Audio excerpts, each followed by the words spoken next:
Hey guys, I'm Jared with Florida Freedivers. Today I'm here with Brad with Headhunter, Sea Stinger, and Moana, and today we're going to talk to you a little bit about the Moana blades. So Brad, if you would just explain to us a little bit about what you have to offer with Moana. Okay. We bought Moana off the previous owner and the original founder of Moana about 2 years ago now. And JD, the original owner, had done an amazing job developing a spearfishing freedive blade. So he looked at the needs and wants of a spearfisherman, the durability, the amount of thrust that you need, and he developed a fin that was basically tailored for that specific application. Over the course of 6 or 7 years, he really refined that and made a killer product. But it was a side gig for him, and he just got too overwhelmed with regular work and everything, and reached out to us and said, hey, would you guys be interested in taking this on? And so we did, and it's been a really fun project, learning how all this goes together. I had a previous experience with composites, with boat building and stuff like that, so it wasn't completely foreign to us. And he had just done such a spectacular job developing the processes and the plans for these fins that it was really kind of an easy fit for us. The original Moana blades had two styles. So he had the what he called the hybrid style, which was a longer fin, rounded tip, similar to in shape like a dive R blade. And then he had what he called the Euro style, and that is a shorter, narrower blade. It has sort of the concave tip on it, and those are the two styles that Moana offered for I believe about 6 years. And through those years, the materials and the design changed, but the overall shapes hadn't changed. And for the first year and a half of owning the company, we kind of kept everything how it was. We kept the recipe the same. We had so many loyal customers, and we didn't really know what the market needed and where to go with it yet. So we left everything the same. And finally, after about a year and a half of getting feedback from customers and seeing where the industry was going, where the direction that people were going, what they want out of their gear, right? We decided to make the Euro fins a little softer. And the industry as a whole, freediving blades as a whole, have been going softer over the last few years. It's just been shown that it's easier on the surface, it's less taxing, going up and down a lot. I think spearfishermen in general, in the past 5 years, have really progressed a lot, right? So there've always been amazing spearfishermen, amazing at depth, but I think in general as a whole, that group, the average spearfisherman, has really gone from maybe being like a 30 or 40 foot diver to a 60 or 80 foot diver on average. And in order to do that, a lot of guys want a little bit softer fins so they get less fatigue. And they've also learned proper kicking, proper breathing. There's a lot of things that have gone into that, right? So what we've done is taken our, the original Euro blade, which had a slight swell at the base, and that swell was there to create surface area. So it doesn't create just stiffness by giving you a wider cross section, but it gives you more surface area. So as you kick, there's more resistance. So it gives you more thrust. And that was originally there, for guys that have, big weight belts on. They're punching through surf. They're fighting big fish. Moana was developed in California, so the heavier belts, all the conditions are different, and having a more robust fin makes sense for a lot of these guys. And what we're finding is more and more guys are wanting a lighter fin. So we took that same general style. What we did is we narrowed the tip down to 190 millimeters, so it's just slightly narrower, right? So it's really like a water rail width narrower. But instead of having that swell down at the base, we carried that same width all the way down, and so it turns in for what we call like the kick or the curve on the blade. And in doing that, we've reduced the surface area so you get less resistance, right? It makes it a softer blade. And we've also taken a little bit of carbon. So at the tip, there's almost a negligible amount of carbon. But at the base here, you've gotten rid of a decent amount. It's probably about 3/8 of an inch of carbon. So you've got, about 5% less rigidity. So it's made that blade softer from a flex standpoint, and then also easier to kick from a resistance, from a surface area standpoint. And the other thing that we've realized lately is that, and one of the complaints that we had about Moana fins, especially with the smaller divers, is that because they had that swell right here, they could click.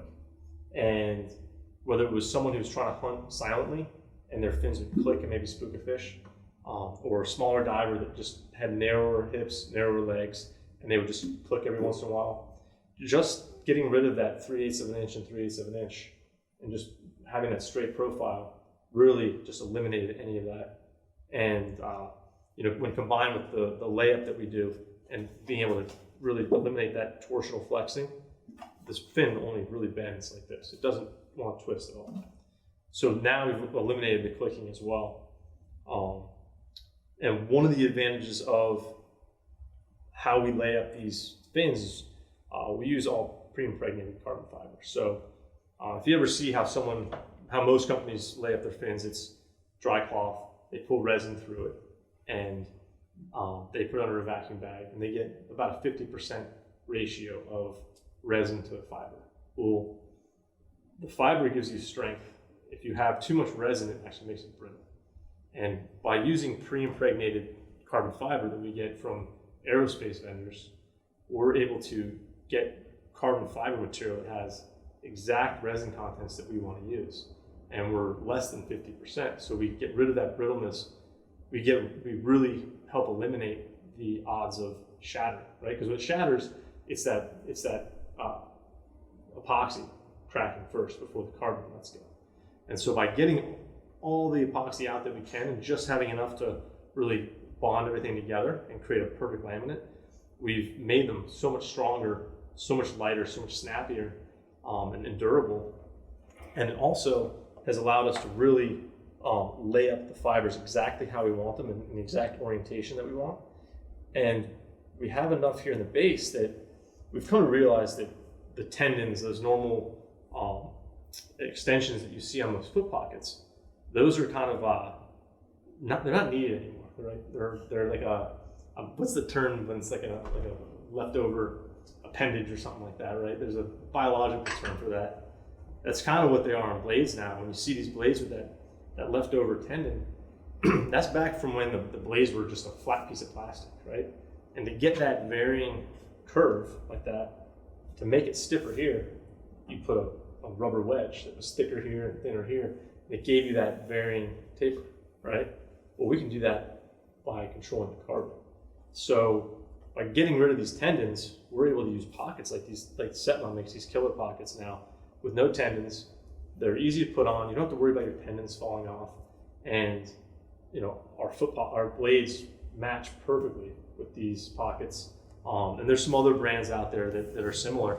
And they still work great with SEAC pockets, Omer pockets. They still work fantastic with all of those, but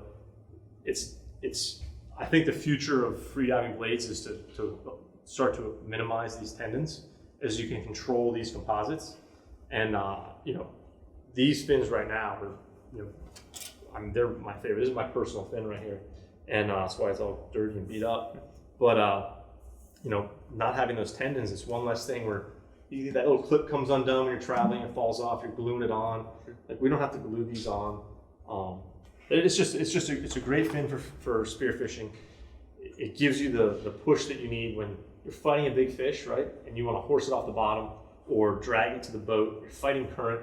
You're trying to catch up to your boat because it pulled anchor and you got to haul ass after the boat. Like, there's all these conditions that you don't really face when you're freediving, right? If you're out there line diving, it's a very controlled environment, and you can really have like a Ferrari of fins that's perfectly tuned for your legs, for your 10-minute breathe up, for your perfect dive up and down, and you're not doing the same. It's the same, but it's not the same, right?